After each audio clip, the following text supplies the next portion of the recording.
சில நேரங்கள்ல உண்மையை விட வதந்திகள் வேகமா பரவும். ஒருவர் சொன்ன பொய்ய அனைவரும் நம்பிட்டா ஒரு சாதாரண சம்பவம் கூட பெரிய மர்மமா மாறிடும். நண்பர்கள் அனைவருக்கும் வணக்கம். இன்னைக்கு நம்ம தமிழ் லைப்ரரி சேனல்ல பார்க்க போறது திருடப்பட்ட மணி, ஒரு மர்மமான ஓசை, பேயின் பயத்தில் நடுங்கிய ஒரு கிராமம் மற்றும் உண்மையை கண்டறிந்த ஒரு புத்திசாலி மூதாட்டியின் கதை. கதையின் பெயர் மர்ம மணியின் ரகசியம். இந்த கதைய உங்களுக்கு சொல்ல போறது யாழிசை. வாங்க கதைக்குள்ள போகலாம். ஒரு கிராமத்துடைய மையத்துல ஒரு அழகான கோவில் இருந்தது. அந்த கோவிலுடைய நுழைவு வாயில்ல ஒரு பெரிய மணி தொங்க விடப்பட்டிருந்தது. ஒரு இரவு திருடன் ஒருவன் கோவிலுக்குள்ள நுழைஞ்சு அந்த பெரிய மணிய திருடினான். மணியை சுமந்தபடி காட்டுக்குள்ள ஓட தொடங்குறான். அப்படி அவன் ஓடும்போது மணி பலமா சத்தம் எழுப்புது.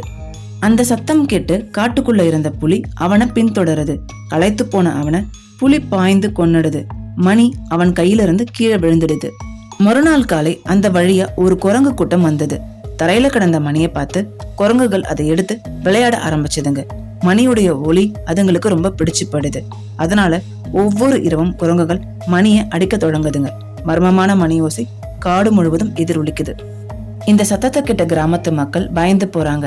யாரு மணி அடிக்கிறாங்கன்னு யாருக்கும் தெரியல. அதனால உண்மையை கண்டுபிடிக்க ஒரு துணிச்சலான வாலிபனை காட்டுக்குள்ள அனுப்புறாங்க.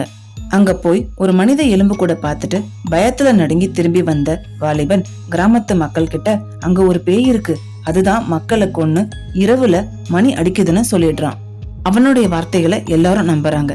சில நாட்கள்ல பயம் கிராமம் முழுவதும் பரவுது. பலர் கிராமத்தை விட்டு வெளியில போக தொடங்குறாங்க. இந்த செய்தி அரசருடைய காதுகளுக்கு போகுது. உடனே அவரு அந்த பேயை விரட்டுறவங்களுக்கு பெரிய பரிசு வழங்கப்படும்னு அறிவிக்கிறாரு. அந்த கிராமத்துல வாழ்ந்த ஒரு ஏழை மூதாட்டி இந்த அறிவிப்பை கேட்கறாங்க. அவங்க மத்தவங்களை போல பயப்படல. ஒவ்வொரு சம்பவத்திற்கும் ஒரு காரணம் இருக்கும், உண்மைய நான் கண்டுபிடிக்கிறேன்னு முடிவு செய்யறாங்க. அன்னைக்கு இரவு அவங்க தனியா காட்டுக்குள்ள போறாங்க. ஒரு மரத்துக்கு பின்னாடி மறைந்து காத்திருக்காங்க. சிறிது நேரத்துல குரங்குகள் மணியோட விளையாடுறத பாக்குறாங்க. உண்மை அவங்களுக்கு புரிஞ்சு போயிடுது. மறுநாள் மன்னர் கிட்ட போய், அரசே, அந்த பேய என்னால விரட்ட முடியும்னு சொல்லி தேவையான பணத்தை வாங்கிக்கிறாங்க. அந்த பணத்துல பழங்கள், வேர்க்கடலைகள் மற்றும் குரங்குகள் விரும்பும் உணவுப் பொருட்களை வாங்கிக்கிறாங்க. மறுபடியும் காட்டுக்கு போய் மரத்துக்கு கீழே உணவுப் பொருட்களை வச்சிடுறாங்க. சிறிது நேரத்துல குரங்குகள் அங்க வருதுங்க. உணவை பார்த்த மகிழ்ச்சியில மணியை கீழே போட்டுட்டு பழங்களை சாப்பிட தொடங்குதுங்க.